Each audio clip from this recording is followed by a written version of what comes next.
dames, bienvenue sur le podcast qui vous plonge dans l'univers de la santé mentale et physique des femmes. Suivez les témoignages émouvants, les histoires captivantes et les conseils des professionnels de santé pour vous éclairer sur des sujets spécifiques. Embarquez dans l'esprit et le corps des femmes pour un voyage unique et inspirant.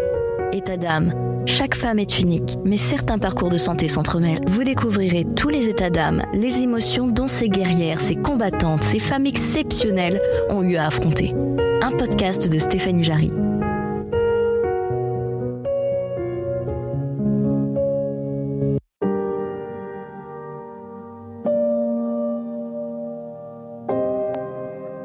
Dans cet épisode, vous allez découvrir Sandrine Petrenko, cofondatrice de l'application Moonly, une application qui permet de suivre son cycle naturel en utilisant la méthode de la symptothermie. Dans l'épisode du jour, 6 moments clés, avec pourquoi se tourner vers la PMA, en quoi ça consiste, étape par étape, les difficultés que Sandrine et son conjoint ont rencontrées, l'impact de la PMA sur un couple, quoi faire évoluer dans son hygiène de vie pour optimiser les effets de la PMA, et un tas de conseils et de ressources partagées par Sandrine. Vous allez voir que cet épisode est truffé de détails autant pratiques qu'émotionnels. Ce témoignage a été livré à Alexandra Portail. Et oui, aujourd'hui j'ai envie de mettre en lumière la série Inspiration d'Alexandra. Elle est créatrice et hôte de 2 émissions de podcast, Éclosion et Une graine germe. Avec sa nouvelle série Inspi, elle souhaite partager de belles découvertes. Donc préparez-vous pour un mois d'août rempli de nouvelles inspirations. N'hésitez pas à vous abonner à elle pour ne rien rater. C'est avec l'épisode nommé « Les dessous d'un parcours PMA avec Sandrine Petrenko, on y est arrivé » que je souhaite vous faire découvrir cette émission. Enfin, plutôt redécouvrir. Pour les fidèles auditeurs, vous avez sûrement déjà entendu le nom d'Alexandra Portail. J'ai partagé un épisode sur le sujet du burn-out il y a maintenant quelques mois. Si vous souhaitez en savoir plus sur le parcours PMA de Sandrine, je vous laisse vous abonner à Alexandra Portail. Tous les liens sont en description pour retrouver l'épisode en entier.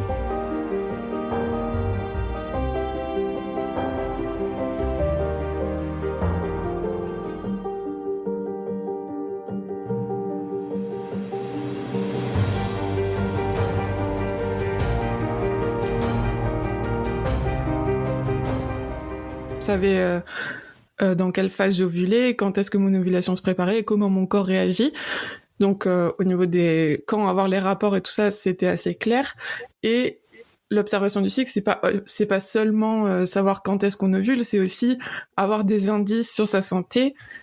Typiquement, est-ce qu'il y a des signes de déséquilibre hormonaux, ce genre de choses.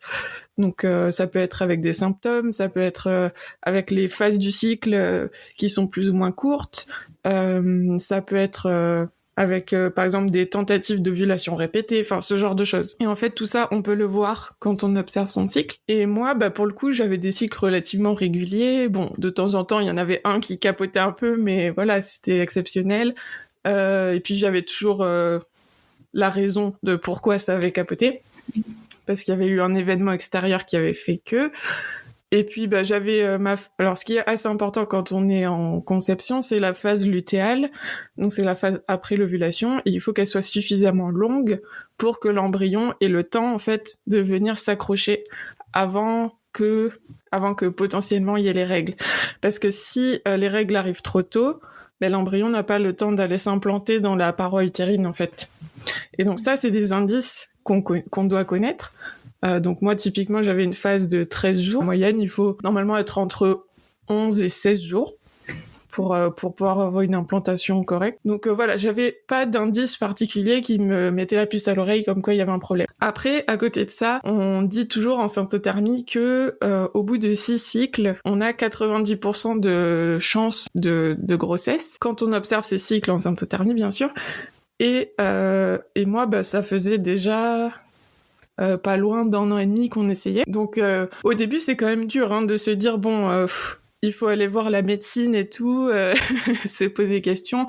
Et puis moi, ce qui m'embêtait le plus, c'était de me dire que dans les parcours PMA, il y a beaucoup d'hormones et ce genre de choses, et que moi, justement, je m'en étais détachée depuis des années et que j'avais pas envie de retomber dans ces trucs-là. Mais bon, au bout d'un moment, on s'est donné une deadline. On en a discuté et on s'est dit, si tel mois, donc c'était 1 ou 2 mois plus tard après la discussion, si à tel moment, il y a toujours rien, on prend rendez-vous et on va voir quelqu'un, parce que là, ça commence à faire trop long. Donc ça, c'était ouais, ça devait faire une bonne année et demie qu'on essayait déjà. Et donc sachant que on dit aussi à toutes les personnes en général qu'au bout d'1 an d'essai, il vaut mieux peut-être consulter quand même. Donc pour le coup, on a quand même traîné en fait à consulter, mais parce que je trouve que c'est ce cap en fait qui est, enfin c'est pas le plus difficile, mais on se dit bon bah là on doit lâcher un peu le truc et remettre nos mains, enfin notre envie dans les mains de la médecine quoi. Et oui,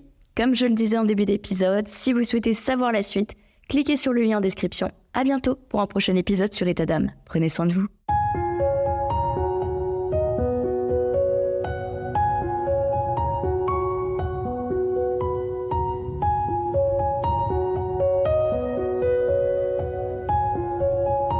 État d'âme. Bienvenue sur le podcast qui vous plonge dans l'univers de la santé mentale et physique des femmes. Suivez les témoignages émouvants, les histoires captivantes et les conseils des professionnels de santé pour vous éclairer sur des sujets spécifiques. Embarquez dans l'esprit et le corps des femmes pour un voyage unique et inspirant. État d'âme. Chaque femme est unique, mais certains parcours de santé s'entremêlent. Vous découvrirez tous les états d'âme, les émotions dont ces guerrières, ces combattantes, ces femmes exceptionnelles ont eu à affronter. Un podcast de Stéphanie Jarry.